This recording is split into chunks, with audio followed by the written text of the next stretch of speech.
Oke, ketemu lagi dengan saya dan di video kali ini kita akan belajar tentang vitamin larut lemak yaitu vitamin A, D, E, dan K.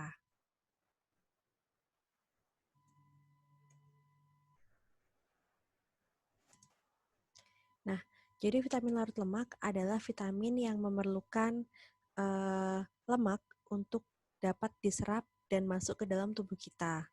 Nah, vitamin larut lemak ini akan beredar di tubuh kita melalui sistem limfatik bersama kilomikron sebelum nanti akan dimasukkan ke hati dan oleh hati akan diikat oleh suatu protein baru akan ditransportasikan ke seluruh tubuh kita.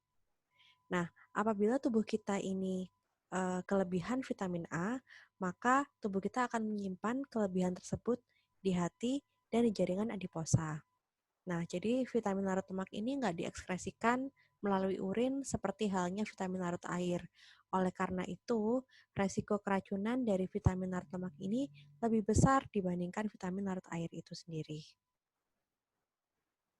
Nah, vitamin A yang pertama yang akan kita bahas adalah vitamin A. Jadi vitamin A ini adalah vitamin larut lemak pertama yang ditemukan, dan vitamin A ini punya dua bentuk di alam, yaitu retinol dan beta-karoten. Tetapi di tubuh kita ada tiga bentuk vitamin A, yaitu retinol, retinal, dan asam retinoat. Nah, uh, vitamin A ini di alam, tadi kan saya katakan ada dua ya. Retinol ini biasanya tidak berada dalam bentuk bebas, tetapi retinol ini akan terikat dengan asetat atau palmitat membentuk ikatan ester yang disebut dengan retinil ester. Sedangkan vitamin A di alam yang ditemukan dalam bentuk beta-karoten atau karotenoid lainnya, itu biasanya juga nggak sendirian, tetapi terikat oleh protein. Nah, kalau kalian lihat di sini, retinol, retinal maupun asam retinoat bandingkan dengan beta-karoten. Beta-karoten ini punya rantai yang lebih panjang, di mana nanti di dalam tubuh rantai ini harus diputus dulu sehingga beta-karoten dapat diserap di dalam tubuh sebagai vitamin A dalam bentuk retinol. Nah, gimana perjalanannya? Jadi kalau kita makan makanan dari produk hewani maupun produk nabati, tubuh kita akan memberikan respon yang berbeda di saluran cerna. Ketika kita mengonsumsi makanan dari produk hewani, maka kita akan mendapatkan vitamin A dalam bentuk retinol. Yang tadi saya katakan, retinol itu tidak sendirian, tapi terikat oleh suatu ikatan ester. Nah, di lambung dia nggak akan dicerna, tetapi di usus halus, yaitu di duodenum, tubuh kita akan mengeluarkan enzim yang namanya hidrolase.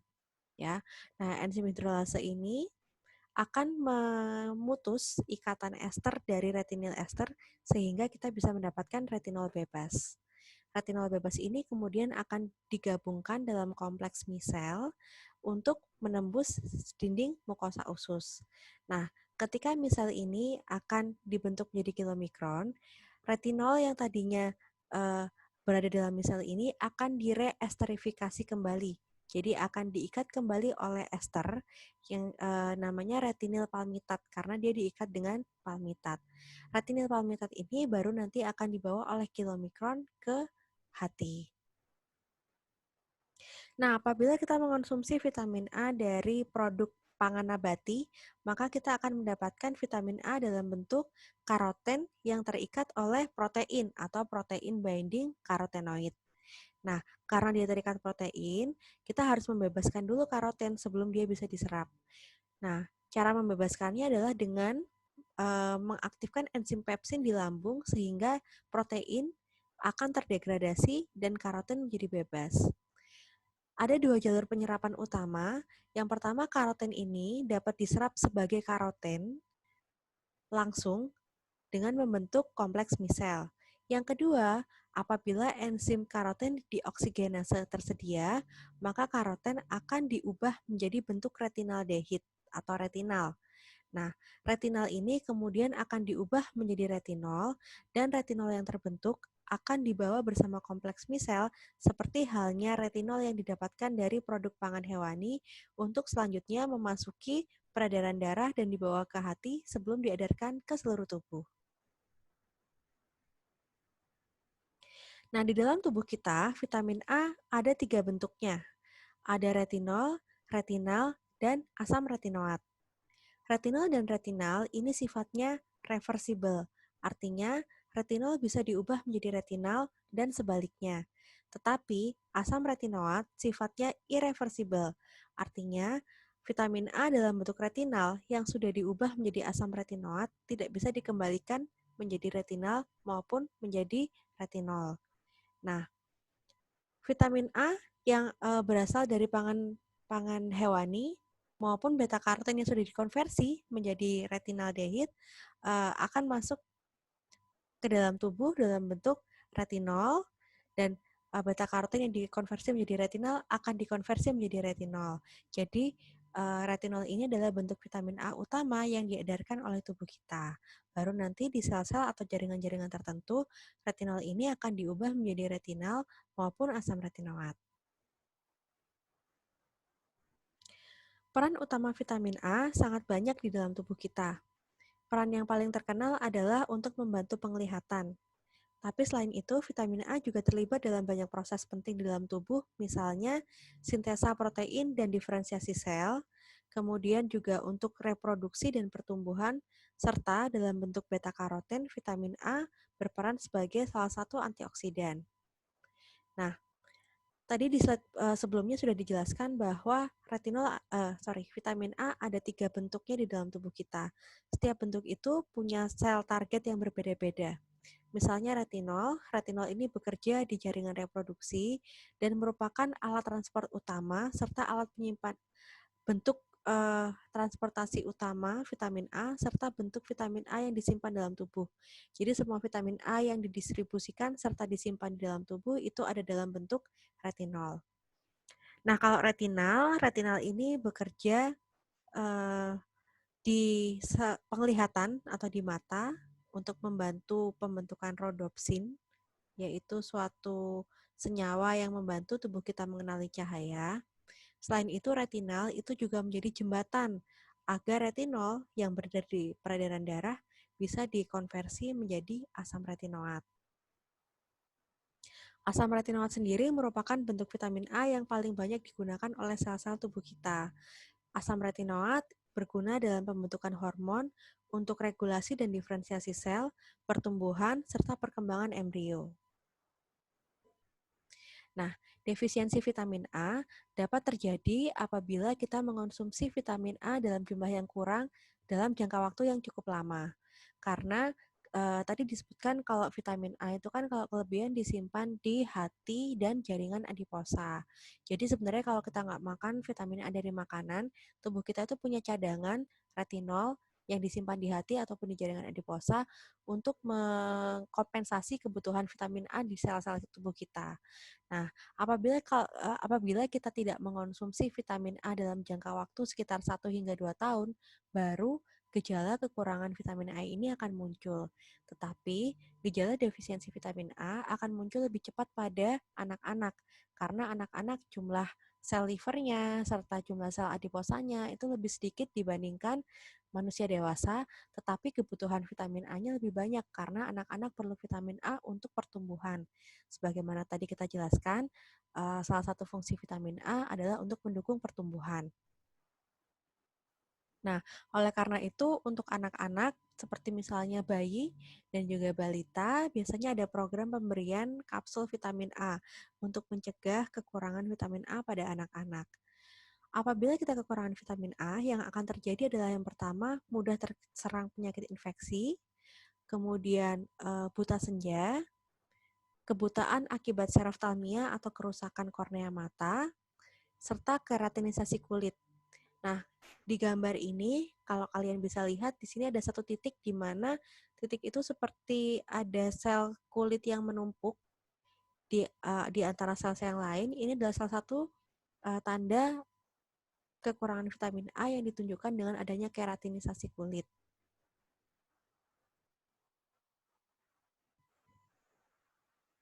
Nah, apabila kita kelebihan vitamin A, maka efeknya akan lebih berbahaya daripada kekurangan. Jadi vitamin A ini bisa kelebihan kalau kita mengonsumsi makanan yang mengandung retinol bebas, Tetapi tubuh kita kekurangan protein untuk mengikat retinol tersebut, sehingga akhirnya retinol bebas tersebut akan merusak sel. Nah, sel apa yang dirusak itu adalah sel tulang, sehingga kelebihan vitamin A dalam bentuk retinol akan menyebabkan gangguan pertumbuhan serta kelainan janin kalau toksisitas itu terjadi di ibu hamil. Nah, selain dalam bentuk retinol, keracunan juga bisa terjadi apabila kita mengonsumsi beta-karotin dari makanan secara berlebihan. Tetapi, efek dari toksisitas beta-karotin ini jauh lebih tidak berbahaya dibandingkan dengan efek toksisitas dari retinol. Biasanya kelebihan beta-karotin dari makanan akan menyebabkan uh, kulit kita berwarna kekuningan. Seperti ini gambarnya ya, ini kulit orang normal, ini kulit seseorang yang kelebihan beta-karotin. Nah, kelebihan beta-karotin dari makanan memang relatif tidak berbahaya, tapi kalau kelebihan beta-karotin terjadi dari kelebihan suplemen, maka hal tersebut dapat berbahaya karena biasanya beta-karotin yang berasal dari suplemen ini memiliki bentuk yang lebih aktif dibandingkan beta-karotin yang ada dalam makanan. Jadi, beta-karotin dalam suplemen yang seharusnya berfungsi sebagai antioksidan akan berubah menjadi prooksidan dan merusak sel-sel di sekitarnya. Nah, efek samping dari penggunaan beta-karotin suplemen ini banyak ditemukan pada pecandu alkohol serta perokok. Nah, kebutuhan vitamin A dari makanan dapat dipenuhi dari makanan yang berbeda-beda. Nah, secara internasional, kebutuhan vitamin A itu diekspresikan dalam satuan retinol activity equivalent atau RAE atau juga sering disebut RE. Nah, 1 mikrogram RE ini setara dengan 1 mikrogram retinol, 2 mikrogram beta-karoten dari suplemen, 12 mikrogram beta-karoten dari diet, serta 24 mikrogram karotenoid dalam bentuk lainnya, jadi bentuk selain beta-karoten. Jadi kalau kalian makan wortel, misalnya di sana tertulis vitamin A-nya adalah 12 mikrogram. Tetapi kita ketahui bahwa kalau nabati bentuknya kan karoten. Nah, kalau beta karoten berarti kalau kita mengonsumsi 12 mikrogram, kita hanya mendapatkan 1 mikrogram retinol activity equivalent. Artinya dari 12 mikrogram karoten yang kita konsumsi hanya akan menjadi 1 mikrogram retinol activity equivalent atau vitamin A setara aktivitas retinol di dalam tubuh kita. Nah, kebutuhan vitamin A itu bervariasi berdasarkan usia dan jenis kelamin. Usia dewasa membutuhkan setidaknya 500 mikrogram retinol ekuivalen vitamin A per harinya. Dan kebutuhan ini akan meningkat pada kondisi hamil serta menyusui. Vitamin A yang kita dapatkan dari makanan bermacam-macam kadarnya. Kandungan vitamin A yang tertinggi terdapat pada hati sapi, di mana satu sajian hati sapi mampu memenuhi kebutuhan vitamin A pada wanita maupun laki-laki dewasa. Sedangkan dari sumber nabati, kandungan vitamin A tertinggi ada pada ubi manis. Ubi manis ini ubi yang warnanya kuning ya. Nah, setengah cup ubi manis yang sudah masak, itu dapat memenuhi kebutuhan vitamin A laki-laki serta perempuan dewasa. Nah, berbeda dengan karoten. Jadi kalau karoten itu hanya sekitar 5 sampai maksimal 60% dari seluruh karoten yang kita makan yang mampu dikonversi oleh tubuh kita menjadi vitamin A. Jadi penyerapan karoten itu hanya maksimal 60%. Tergantung jenis makanan, tergantung tipe karotenoidnya, tergantung tergantung masak atau mentah, serta kandungan lemak yang ada dalam makanan. Tetapi kalau kita mengonsumsi vitamin A dalam bentuk retinol, kita bisa menyerap antara 70 sampai maksimal 90% retinol yang berasal dari makanan.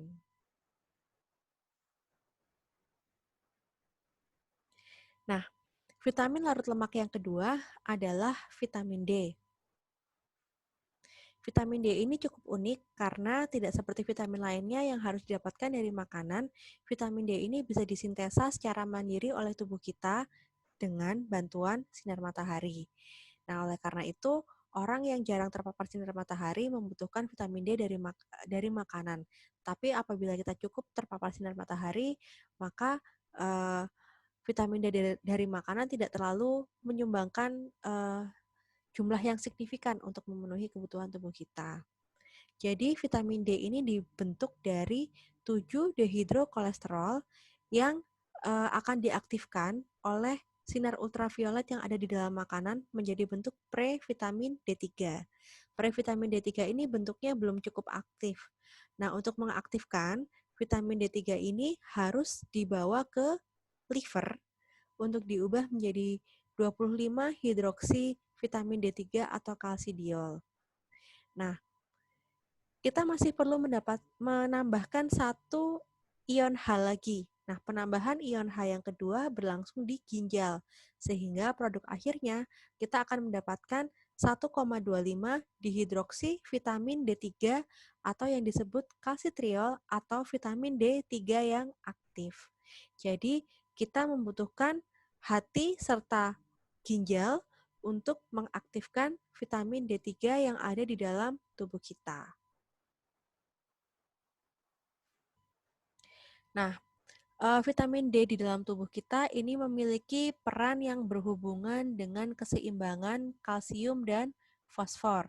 Jadi, keseimbangan antara kalsium dan fosfor ini dikendalikan oleh vitamin D. Vitamin D membantu penyerapan kalsium. Nah, vitamin D di dalam tubuh mengatur regulasi dari kedua makromineral ini dengan berbagai cara. Ada 3 mekanisme utama di mana vitamin D membantu regulasi kalsium. Apabila diet cukup, maka vitamin D membantu penyerapan kalsium di saluran cerna. Tetapi apabila asupan kalsium dari diet kurang, maka vitamin D akan mengaktifkan reabsorpsi kalsium di ginjal. Jadi ginjal akan menyaring kembali urin yang akan dikeluarkan untuk mendapatkan sisa-sisa kalsium yang masih lolos dari filtrasi ginjal. Yang kedua, apabila mekanisme ini belum cukup untuk menyeimbangkan kadar kalsium di dalam darah, maka vitamin D akan memobilisasi kalsium yang ada di tulang untuk masuk ke darah. Jadi kalsium yang tadinya ada di sel tulang akan dibongkar oleh si vitamin D untuk dibawa ke darah sehingga kadar kalsium di dalam darah kembali ke kadar normalnya.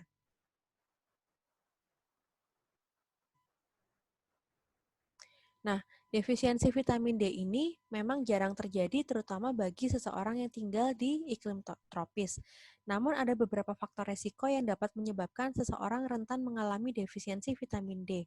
Di antaranya memiliki warna kulit yang gelap, menyusui tanpa suplementasi terutama di negara-negara yang jarang terkena sinar matahari, mendapatkan jarang mendapatkan paparan sinar matahari serta tidak mengonsumsi susu yang terfortifikasi dengan vitamin D. Defisiensi vitamin D akan menyebabkan kalsium defisiensi, sehingga defisiensi vitamin D ini banyak terkait dengan penyakit yang berkaitan dengan kesehatan tulang, seperti misalnya riketsia, osteomalacia, serta osteoporosis. Nah, kadar vitamin D yang rendah juga akan menyebabkan rendahnya kadar kalsium di dalam darah. Rendahnya kadar kalsium di dalam darah ini dapat menyebabkan kejang.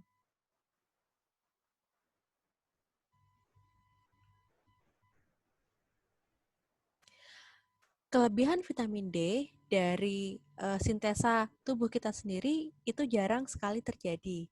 Biasanya kelebihan vitamin D ini lebih sering terjadi apabila kita mengonsumsi suplemen yang mengandung vitamin D. Apa yang akan terjadi ketika kita kelebihan vitamin D? Jika kita kelebihan, maka absorpsi kalsium di dalam saluran gastrointestinal akan berlebihan, sehingga kalsium di dalam darah itu menjadi meningkat. Ketika kalsium di dalam darah meningkat, maka tubuh kita akan mengalami kalsifikasi atau penumpukan kalsium di beberapa jaringan lunak, juga bisa menyebabkan pembentukan batu, misalnya batu ginjal, ya, dan lain sebagainya.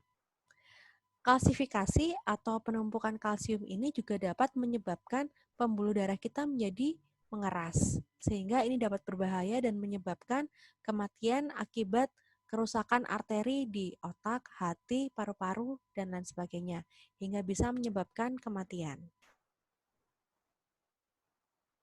Nah, kebutuhan vitamin D per hari itu bervariasi juga berdasarkan usia. Semakin tua usia kita, maka kebutuhan vitamin D semakin meningkat. Vitamin ketiga adalah vitamin E. Vitamin E ini adalah vitamin larut lemak yang berfungsi sebagai antioksidan utama di dalam tubuh untuk mempertahankan diri dari radikal bebas yang menyerang tubuh kita. Nah, vitamin E ini bekerja di beberapa titik. Yang pertama, vitamin E ini mencegah oksidasi dari PUFA atau polyunsaturated fatty acid.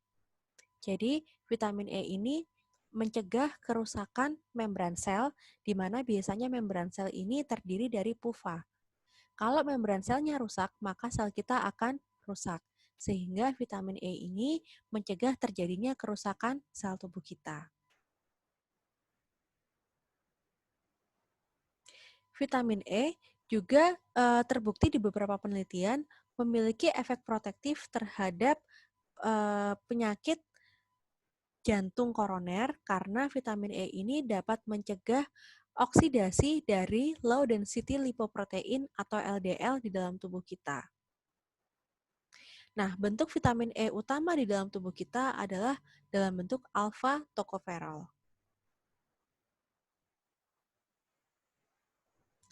Ada dua jenis vitamin E dari makanan, yaitu tocoferol dan tocotrienol. Kedua jenis vitamin E ini diubah dalam bentuk yang diserap tanpa mengubah bentuknya di usus halus. Jadi nggak ada perubahan dari tocoferol maupun tocotrienol ini. Kedua jenis vitamin E ini langsung dibungkus oleh misel dengan komponen lipid yang lain, kemudian akan diedarkan oleh kilomikron di sistem limfatik sebelum dibawa ke hati. Nah, apabila kelebihan, vitamin E ini akan diekskresikan di dalam garam empedu.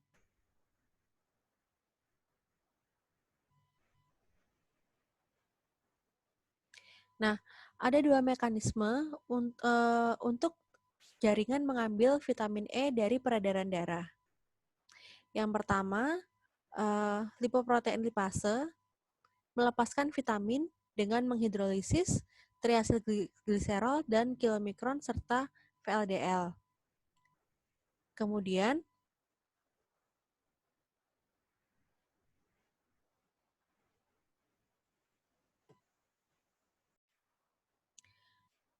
ya, jadi ada dua mekanisme pengambilan vitamin E.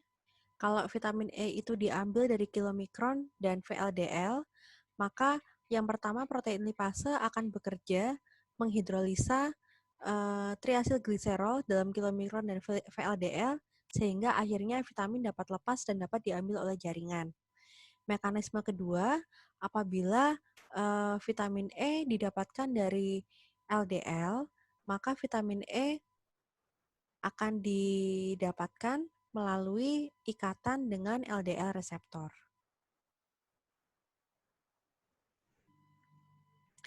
Defisiensi vitamin E dari makanan sangat jarang terjadi.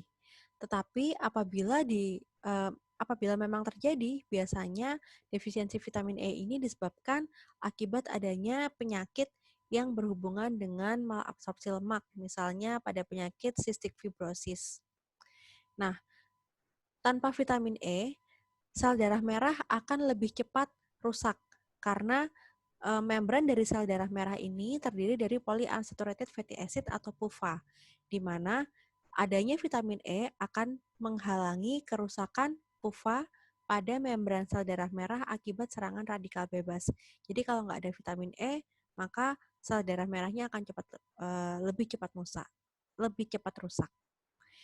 Nah, tanda yang klasik atau tanda umum kekurangan vitamin D itu biasanya ditandai dengan adanya hemolisis eritrosit, di mana banyak eritrosit yang mati sebelum masa hidup selnya. Jadi misalnya masa hidup sel eritrosit seharusnya tiap 3 bulan, tetapi apabila kita kekurangan vitamin E, maka eh, vitamin atau antioksidan akan berkurang sehingga akhirnya kerusakan sel darah merah lebih cepat terjadi.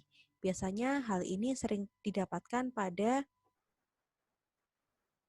bayi yang prematur, karena bayi yang prematur biasanya belum mendapatkan transfer vitamin E dari ibunya, karena biasanya transfer vitamin E dari ibu ke janin itu terjadi pada bulan-bulan terakhir kehamilan.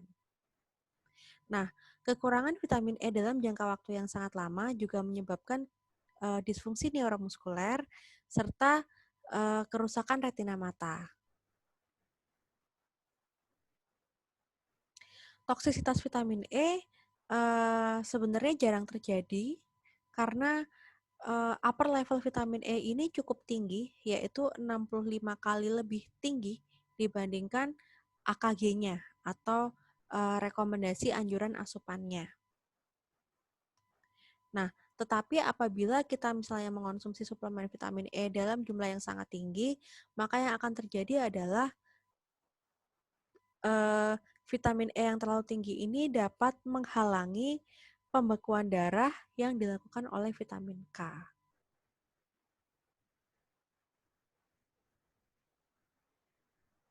Nah, jumlah vitamin E itu sangat mudah didapatkan dari makanan. Kita dapat dengan mudah mendapatkan vitamin E dari minyak nabati atau produk-produk olahannya, misalnya margarin, mayones, salad dressing, dan lain sebagainya. Tetapi vitamin E ini sangat mudah rusak oleh pemanasan. Nah, jadi sehingga harus diperhatikan juga metode pemasakannya.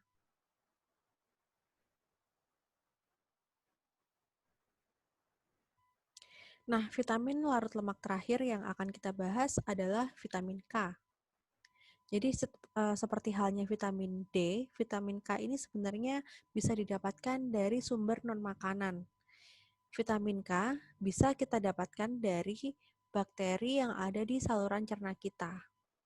Nah, vitamin K berperan utamanya dalam proses pembekuan darah. Vitamin K juga berperan dalam metabolisme protein tulang yang disebut dengan osteokalsin. Jadi tanpa vitamin K, osteokalsin tidak dapat berikatan dengan mineral yang harusnya terikat dan membentuk tulang, sehingga akhirnya dapat menyebabkan rendahnya densitas tulang.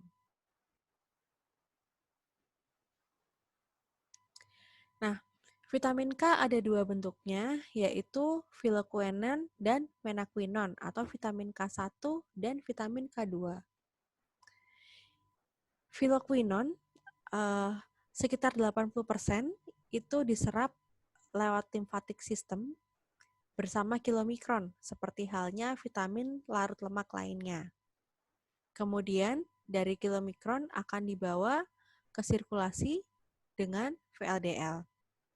Nah, sedangkan apabila kita mendapatkan vitamin A dari bakteri, maka kita akan mendapatkan vitamin A dalam bentuk menaquinone.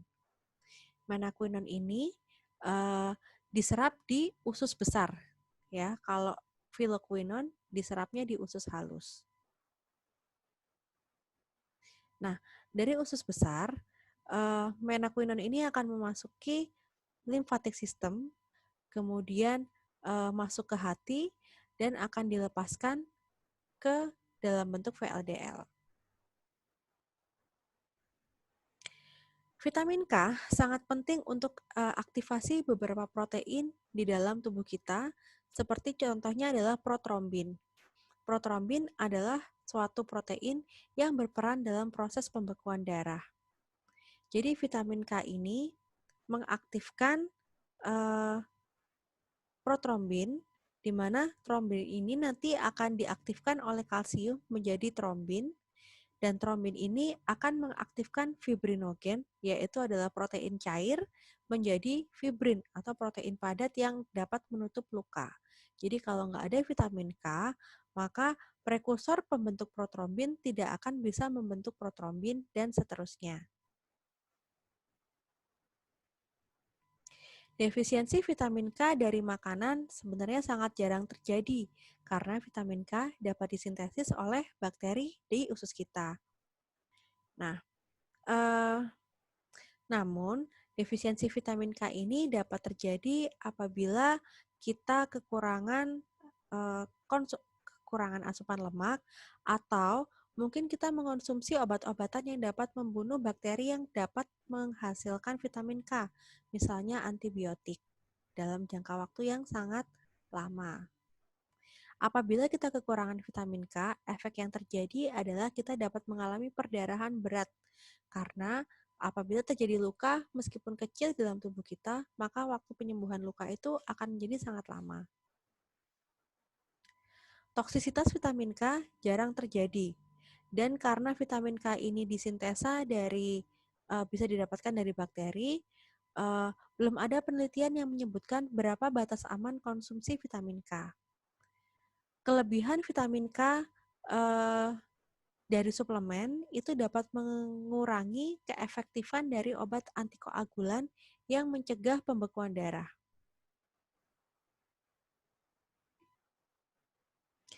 Sumber vitamin K ini sumber utamanya adalah bakteri di usus.